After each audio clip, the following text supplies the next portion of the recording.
The coronavirus pandemic is impacting where we live, with some people choosing to leave the Bay Area. They may be looking for a lower cost of living, moving back in with family, or even moving into a recreational vehicle. ABC7 is committed to building a better Bay Area, and part of our focus on the economy is the housing shift we're seeing right now. I had the chance to talk with Marina Gorbis, Executive Director for the Institute for the Future in Palo Alto, about the long-term effects COVID-19 may have on Bay Area housing. We're seeing a large migration of people to places like the Central Valley, places like Las Vegas, outside of these hubs of Silicon Valley, of San Francisco. Does the geography play a role in putting people back and setting them back housing-wise? General geography does play a role in terms of your economic opportunities. So if you live in San Francisco where you have a more dynamic economy, your opportunities are greater. You know, with this online work and people moving to online, it maybe means a little bit less, but I'm not sure that that's a permanent condition, because I do think that geography matters.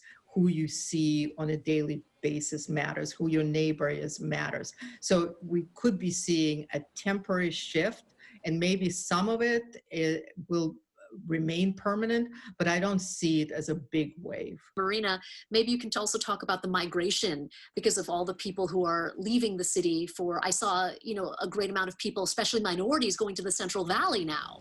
Well, now that you can work from home, I think a lot of people, well, first of all, a lot of people are moving back with their families. I don't know the percentage, what it is, and it's still very early in the process, but a lot of people are obviously trying to conserve money. You know, I noticed a couple of years ago here in Palo Alto, we were driving at night by Stanford University on El Camino, and there are all these RVs and campers, and I thought maybe there's a festival going on, football game, I don't know. And it turns out that this is just people living, working people who are living in these RVs and campers. So I started digging into it, and there was actually a book written about it. And it certainly got worse after '08 mortgage crisis, because, as I said, a lot of people lost their mortgages, lost their homes. A lot of retired people were forced to do it. So you kind of think, oh, RV living, isn't it exciting? And camper life, you can see the world. But really, a lot of these people are not doing it because they're being entertained, or they're looking for entertainment. They're looking to basically survive. And they're doing jobs like warehouse work for Amazon and other places. They're doing delivery work. They're doing cleanup work at festivals and other events. So, and as I said, a lot of those people are retired people who lost their savings, and all of their savings were in their home. And now there are parking lots that are being converted into these RV parks, and you think about kids who are growing up in that environment, what it means. We know there's a huge correlation between your housing and your education access and your health access.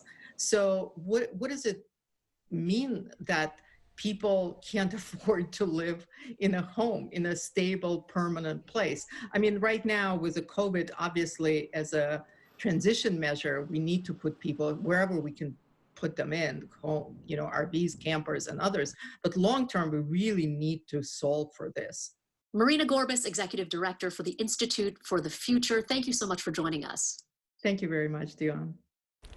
Now, ABC7 has partnered with the Institute for the Future, the world's leading nonprofit futures organization, which is based in Palo Alto.